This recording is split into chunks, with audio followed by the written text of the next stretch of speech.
The Institute for Supply Management's annual conference is fast approaching.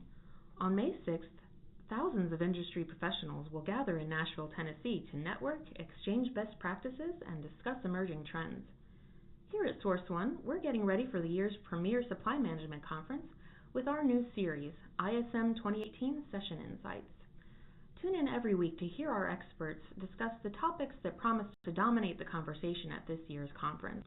One way or another, it seems like Amazon is making headlines every day.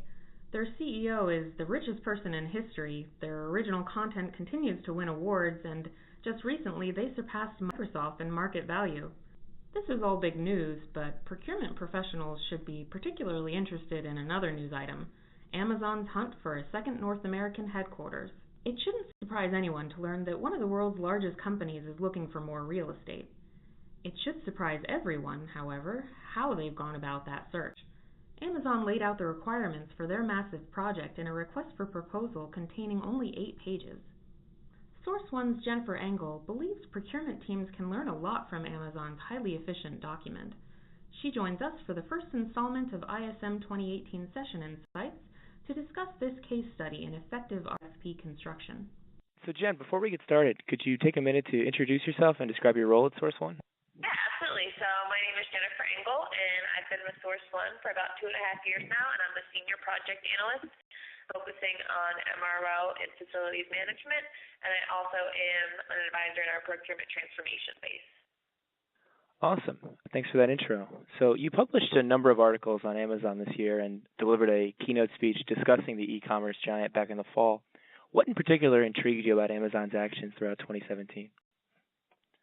Well, Amazon and Jeff Bezos' leadership style has always been a topic I found very interesting.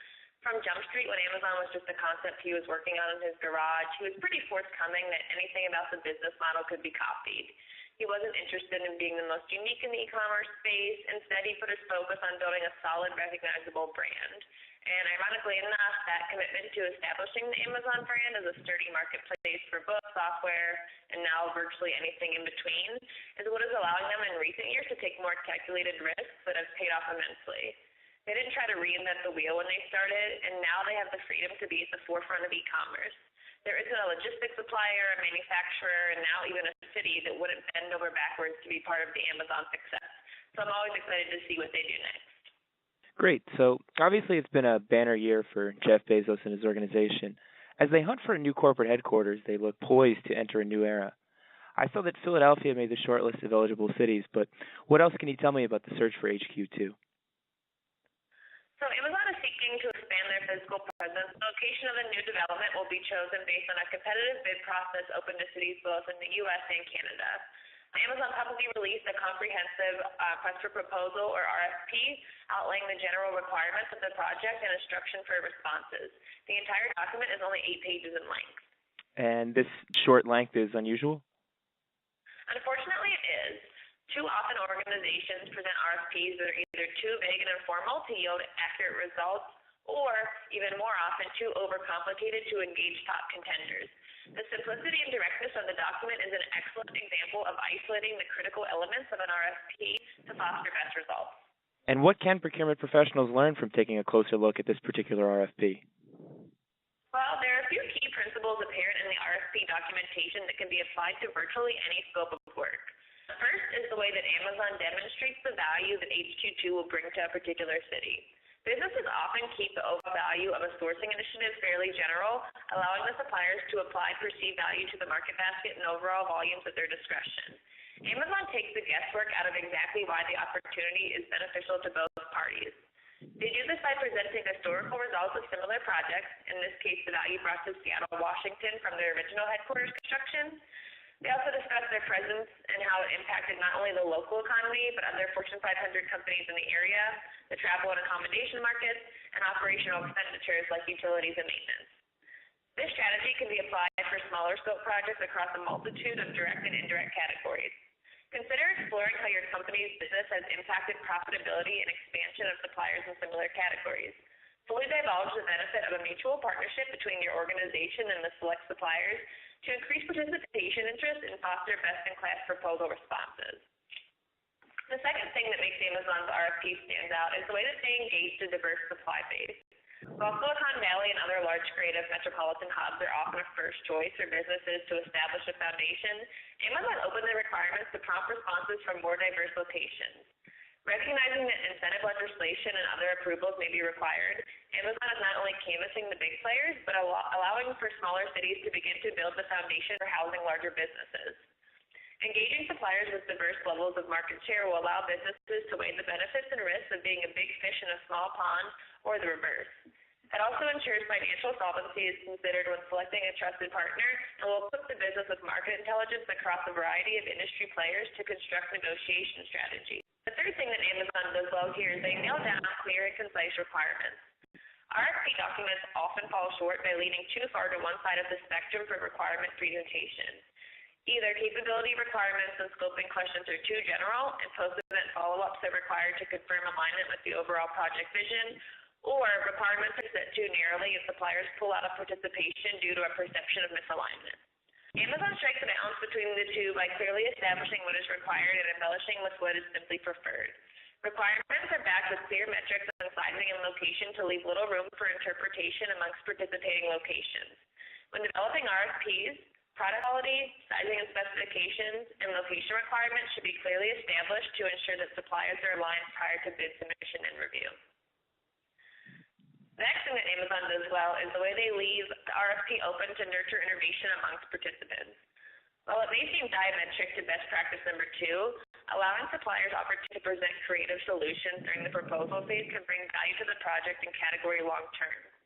Once requirements are set, grant suppliers the ability to present creative solutions, including value engineering ideas, manage inventory and logistics solutions, and other miscellaneous improvements as they relate to the specified category. Amazon does this in the presentation of multiple options for campus structure and development, and prompting communities to think creatively for viable real estate options. Another thing that Amazon does well is they leave room for the cities to introduce a long-term vision. While the initial proposal requirements are for a 500,000 square foot building, Amazon presents expansion plans well into 2027, projecting a square footage requirement of up to 8 million square feet. This ensures that the supplier, or in this case metropolitan area, is scalable to grow as the company and support its expansion needs. This will eliminate future transition costs that accompany new supplier implementation or relocation.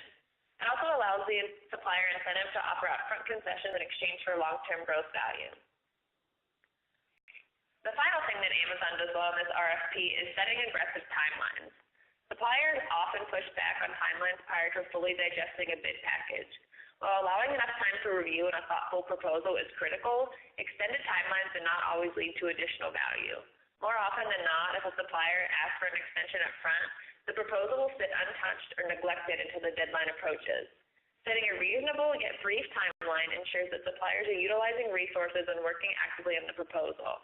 All requests for extensions should be granted on a case-by-case basis with proof of progress during the initial proposal period.